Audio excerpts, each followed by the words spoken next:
Well, good morning from Cottage Farmstead. Today is a very exciting day on the homestead. Our first baby chicks of the year are arriving. I got a text message last night that our baby chicks had shipped from McMurray Hatchery, and then I checked the tracking number this morning and they have arrived as of about 40 minutes ago at our regional distribution center, so it should be arriving at our post office in the next couple hours. So I'm expecting a phone call at some point today to go pick them up. I'll take you along with me so that you can meet our baby chicks as they arrive. But first, I need to make sure that we are all set up here at the house to receive them so that I can get them out of the box right away into their new home for their first few weeks here. So the baby chicks I'm picking up at the post office today are not the only chicks that we are raising on the homestead this year. We did borrow my sister-in-law's incubator again this year, and we put a dozen of our barred rock eggs in here, and when we candled them last weekend, looks like all of them are viable, so we're hoping for a pretty good hatch rate this year. With these, the girls are going to replenish some of our egg-laying stock, and then the boys are going to end up being meat for us, as we still have a fairly young and good rooster. So over the weekend, I had Farmer Nathan bring in our brooder box. Farmer Nathan built this last year when we bought baby chicks on a whim out of sawmill cutoffs and leftover Inventec from our house build. I'll link to that video above and below if you want to check out when we built this one and see last year's baby chicks. But he brought it in for me, and now that I know that the chicks are going to be arriving very soon, I'm going to fill it up with pine shavings, get our heat lamp out, put some food and water in there so that I'm ready to bring the baby chicks home.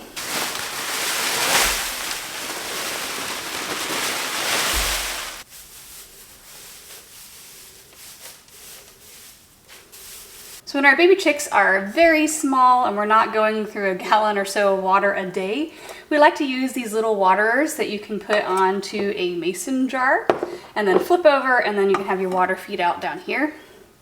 For the very first quart of water that I'm giving them, I like to mix in a little bit of apple cider vinegar and raw honey. It's kind of like a homemade Pedialyte or Gatorade to help jumpstart them, because this is the first time that they're eating and drinking, as they have just hatched as of yesterday and they got shipped overnight. So I like to give them a little bit of a boost while they're still figuring out their surroundings. They can get a sip of water, get a little bit of sugar and probiotics while they're still figuring out where the food is and where the heat lamp is and how to be a baby chick.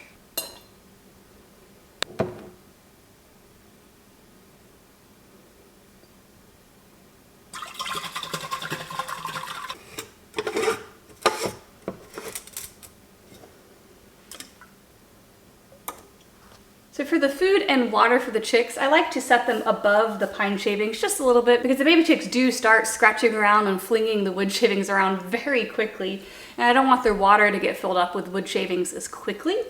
So I just grab bricks from the brick pile that we have out back and get their water set up at the height of a single brick.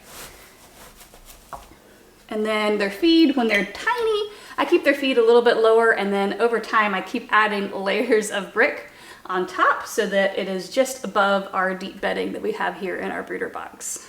So baby chicks do need to be kept relatively warm as they are growing in their feathers, but contrary to a lot of the basics of chicken keeping books that are out there these days, the entire brooder box doesn't have to be kept at a steady like 95-degree temperature for the baby chicks to be healthy. When I first started raising chicks about a decade ago, I tried doing that and my baby chicks were roasting. They were panting in there, they were drinking a ton of water. It was actually too hot for them to be kept at 95 degrees. So instead of trying to have a perfect ideal temperature in the entire brooder box, I took a cue from Mother Nature. Mother hens, after they hatch their chicks, take them out and about. They walk around, they eat and drink, and they can be out in like 50, 60-degree temperatures and be totally fine as long as they're able to come back and warm underneath mama hen for a little while, then they can go back out. So they just need a way to regulate their body temperature. They need a cool area, they need a warm area, and they're able to regulate their own body temperature. So to mimic that, we like to use just a small heat lamp to have a section of the brooder box that is warmer than the other areas. So if they need to go get warm, they can warm themselves up, and then they can mill about eating and drinking and scratching around and behaving like little baby chicks. And then they can go warm up again when they want to sleep, get cozy, and rest. We actually swap out the heat lamp bulb that you sometimes see at the feed stores with a 40 or 60 watt light bulb, depending on the ambient temperature in our home at the time. Right now, at this time of year, at the beginning of May, our temperatures are about 80 degrees in our house. So we don't have to warm up that spot in the brooder box by a whole lot. So we don't need such a high wattage bulb as some of the red infrared light bulbs. I found a 40 watt one in the basement earlier today. If I find that they're all really huddling and acting very cold, I can upgrade this to a 60 watt incandescent light bulb. And when they get a little bit older and they don't need the heat lamp, sometimes I put a fluorescent light bulb in there for the energy efficiency because they don't actually need the heat, it's just for the light. So I'm gonna put this in one corner of our brooder box so they have a warm, cozy section, and that is sufficient to keep baby chicks warm.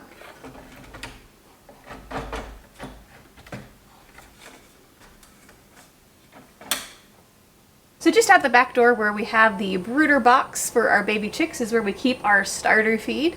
While we do try to be as organic and natural as possible when raising our animals and what we eat ourselves, I usually do start with some sort of medicated chick starter. I have always had issues with coccitis in baby chicks when I am raising them inside. If Mama's hen is raising them outside, I've never had issues, but for some reason, no matter how much I try to keep it clean in there, keep their water clean and so on, I always end up with some sort of case of coccitis. So just to head it off, for the first bag of feed, I do some medicated starter, and then we will switch to our organic pellets later on. But this usually helps me to get them off to a nice healthy start while I wait to transition them to outside where I don't have to worry about it anymore.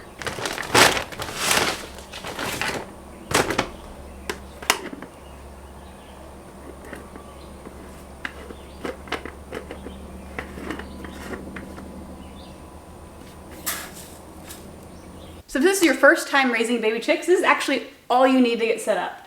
A place to keep them, food, water, and a heat source. If you're anything like us though, you probably want to spoil your baby chicks just a little bit.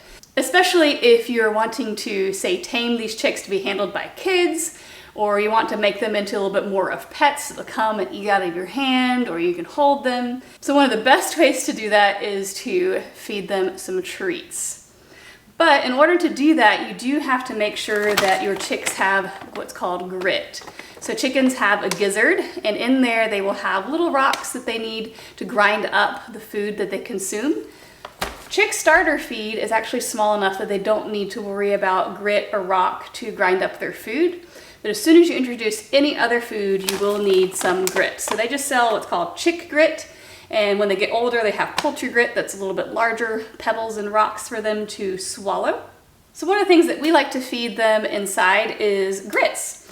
They're the perfect size ground up corn that's nice and sweet, and it's a perfect thing to have in your hand as you're waiting on them to get brave enough to come on over and get a sample of it, and it's nice and sweet. So they start learning that this is essentially candy every time your hand goes in there.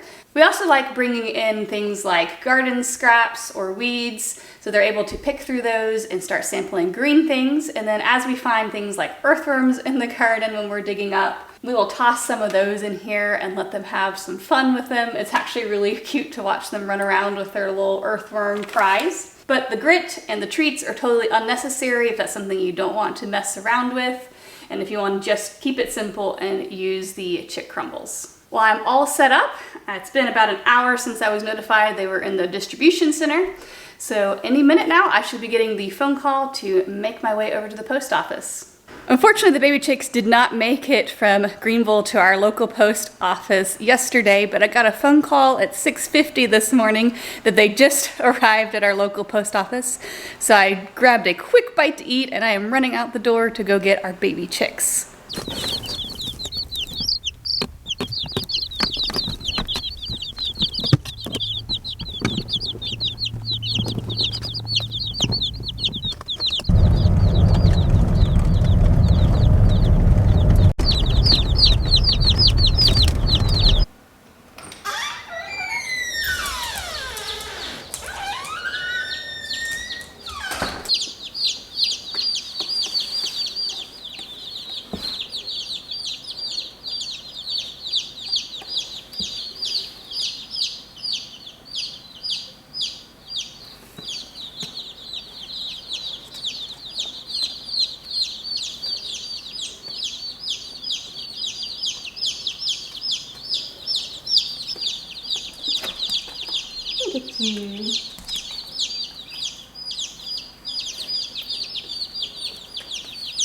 So we got 12 of the Red Rangers from the McMurray hatchery. They're going to be our for meat. And then I got a Cochin, a Speckled Sussex, a Whiting green egg layer, and then they tossed in a free mystery chick. And I'm not entirely sure who's who in here, but I'm thinking this one might be my mystery chick. Because I have never had a chick with a little thing on its head. Let me get you closer, baby. Look at its head. It's got a little dew. I'm not sure what you are. You'll be a fun one. You might have to stay with us even if you are a boy.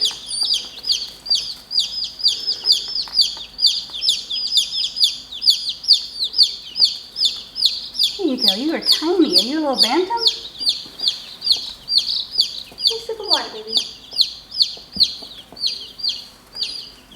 You might be my whiting. I think y'all are brown.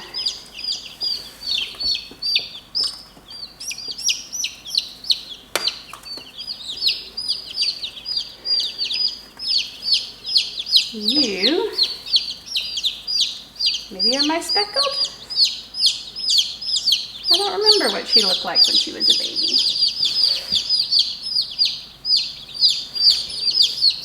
And you, little feather-footed one, are my Cochin. So this one right here is our Cochin.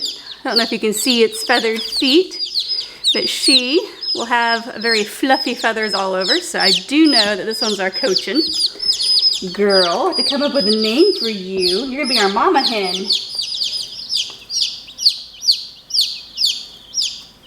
There you go. Got everybody out. Can I take out your cardboard? There you go. Well, as you can see, the baby chicks are getting all settled in. Several of them have figured out how the waterer works, and a few of them have sampled the feed, and then a group of them are over huddled underneath the light taking a nap. So I think they have figured out their new home and will be off to a great start here at the homestead. And with that, I'll leave you with a couple more shots of the baby chicks, and then we'll catch you next week.